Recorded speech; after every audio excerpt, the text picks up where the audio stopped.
Hi viewers, ఇవాళ అయితే నేను ఒక హెల్దీ కర్రీని చూపిస్తున్నాను. ఇదైతే పచ్చి అలసందల పులుసు అనమాట. పచ్చి అలసందకాయలు ఇలా ఉంటాయి. వీటిలో నుంచి అయితే గింజలను తీసేసి పొట్టునైతే పడేస్తారనమాట.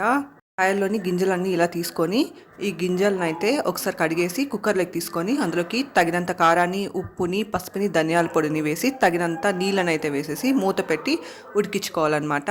3 విజిల్ ఉడికిస్తే గింజలు అయితే ఉడికిపోతాయి. ఆ తర్వాత పెనం తీసుకొని అందులోకి ఆయిల్ వేసి ఆయిల్ వేడయ్యాక అందులో కొంచెం వడియం వేసి వడియం వేగాక ఉల్లిపాయ ముక్కలను వేసుకొని బాగా ఫ్రై చేసుకొని ఆ తర్వాత టమోటో ముక్కలను కూడా వేసుకొని బాగా ఫ్రై చేసుకోవాలి.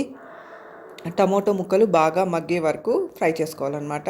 టమోటో ముక్కలు మగ్గాక ఇప్పుడు మనం కుక్కర్లో ఉడకపెట్టుకున్న గింజల్ని పులుసుతో పాటు వేసేయాలన్నమాట. వాటర్తో పాటు వేసేయాలి. కొంచెం చింతపండును అయితే నానపెట్టుకొని చింతపండు రసాన్ని అయితే ఇందులో కలుపుకోవాలి. కొంచెంగా వేసుకుంటే సరిపోతుంది. ఆల్రెడీ మనం టమోటో కూడా వేసాం కాబట్టి కొంచెం వేసుకుంటే సరిపోతుంది. అంతే, కొంచెంసేపు ఉడికిస్తే healthy and tasty curry ready. Curry చపాతీతో బాగుంటుంది, రైస్తో కూడా బాగుంటుంది. Thank you for watching.